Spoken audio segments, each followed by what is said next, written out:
Instead of giving presents, Santa now puts things that you lost or were stolen from you under the tree. What would you be the most excited to see under the tree?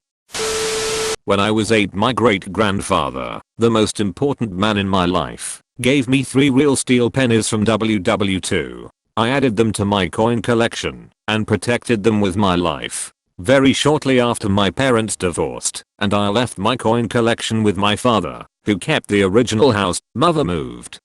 I was going to be moving a lot with my mom and didn't want to lose them. About 6 months later, my father dated a woman that was absolutely bat-crap nutcase. She got drunk while my father was working and burned down his house. It was a mobile home, so it was gone within a matter of seconds. I spent hours rummaging for them when I was finally able to come home for the summer. I had lived in another state at that point and didn't have the means to come sooner. I never found them. I never found my vast collection of coins I spent years putting together. I never found those damn steel pennies. Not only was I heartbroken from the loss, but because they were coins, I was really hopeful and was really expecting to find them as one of the few things that survived. I didn't. I've never cried harder. My great-grandfather passed away about a year ago now. I also lost the last recording I had of him speaking to me. I miss my papa Ralph. I wish him, his coins and his voice were going to be under my tree this year. I really freaking wish. The Ewok pillowcase my mom made for me when I was 6. I gave it to my son and he loved it and used it at my ex's house. She wouldn't return it after the breakup. I would positively explode with joy if Santa brought him one. When I was 6 years old, I accidentally left my brother's favorite book in a playground several hours drive from our house. When we realized the book wasn't in the car and my mom wasn't going to turn back for it, my brother cried the whole ride, and for days after. If I could, I would ask for the book back for him.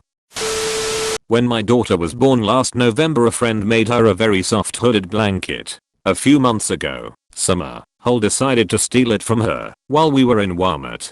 I would cry to find it under the Christmas tree for her. I wouldn't mind finding the hole under the tree too. I mean, who the hell steals a blanket from an infant? Dude, I want back my clear purple Gamma Boy Advance with the Pokemon Gold cartridge and nightlight attachment still on it. That would be a rad gift. The neighborhood bullies stole it from me when I was a kid. Edit. Heart goes out to all my brothers and sisters with lost/stolen Gamma Boys out there. My mother collected one Christmas ornament for me in a box every year from birth until I graduated from college, then gifted me the box when I went to set up my own home. 4 years later, my then boyfriend mistakenly took the box to Goodwill. I always get a little sad every year at this time, even 10 years later.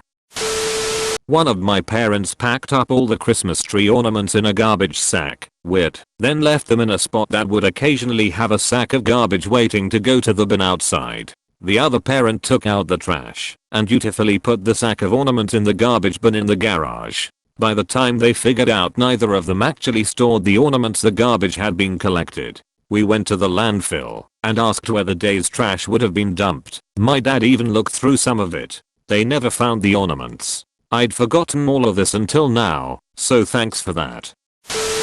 My deceased mother's wedding rings, which were stolen by my dad's ex-wife, his second wife. Edit. My mother died suddenly when I was 17, leaving my dad with 4 daughters. He remet and married his high school sweetheart who manipulated and abused him and my sisters for 5 years. The day we think she took the rings was the day she moved out, and right before she physically assaulted me. I would give anything to have something of my mother's. She didn't have much to leave behind. My childhood teddy bear.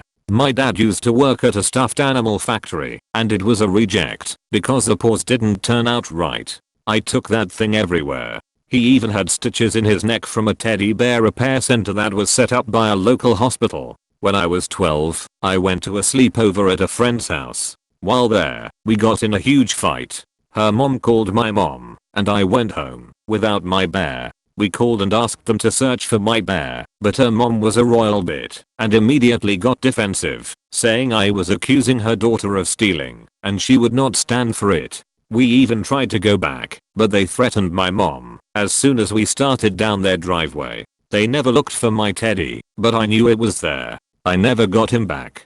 My friend and I never spoke again, and we moved out of state shortly after. It's been over 20 years, and I still think about him and how much he meant to me. I'm crying just typing this. I miss my teddy so much. I feel you, my friend. My mother took mine away from me when I was younger. She used to take our favorite things as punishment for whatever she decided we did wrong that day. She's a huge narcissist and was a terrible mother. But in her defense, I did get him back, as she dumped a load of crap at my house a few years ago and nothing was worth saving except for my teddy. I have him back, and she'll never get him again. That thing means so much to me, and I feel your pain as I lost him for close to 30 years. I had a thing. I don't know what it actually was, but to tiny me, it was a bird, so naturally I called it Tweety. I slept with that thing every single night, for as long as I can remember, right up until the day we moved to another country. The night before we flew out of the country, my parents had already sold the house, so we stayed at my grandmother's place. I slept in the lounge, and I definitely had it when I crawled into my sleeping bag to go to sleep, because what 7-year-old, sleeping in a strange house, having just watched everything that they ever knew, and thought was immutable and unchangeable and forever get sold, or packed into a box, would not need their favorite toy to comfort them, and yet, the following morning, he was gone, and no amount of searching could find him. He's been missing for over 30 years, and I would cry like an infant if Tweety reappeared after all this time.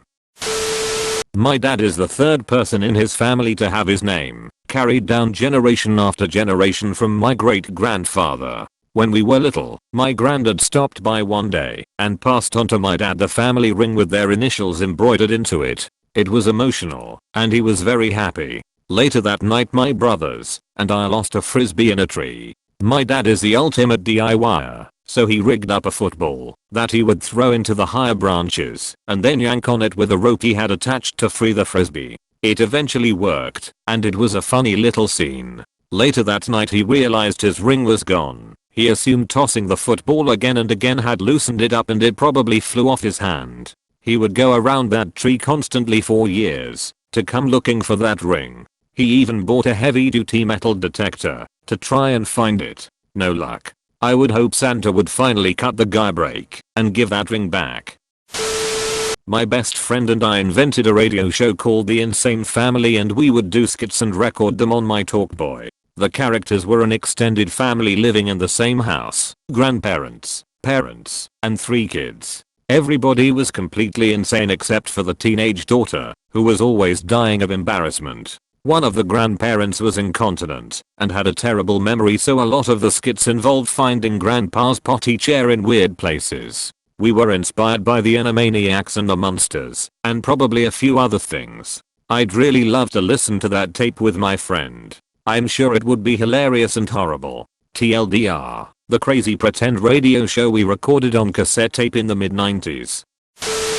Back when I was about 10 years old, I had a book of brain teasers that I absolutely loved. While I'm sure I could find all of the same riddles online nowadays, at the time, that tiny compendium was like something akin to Tome of Magic for me. I loved befuddling my friends with the scenarios between the pages, which led me, one fateful Friday morning, to bring the book to school with me. Now, on the day in question, each student in the class was going to briefly present a shoebox diorama that they'd made. I don't recall what the theme of mine was, but I do remember storing my codex of conundrums inside of it, allegedly for safekeeping. That turned out to be an unwise decision, because I neglected to bring either of the items home with me that afternoon, and the following Monday, I discovered that they had vanished. The operating theory was that the janitor had mistaken my diorama for a piece of garbage.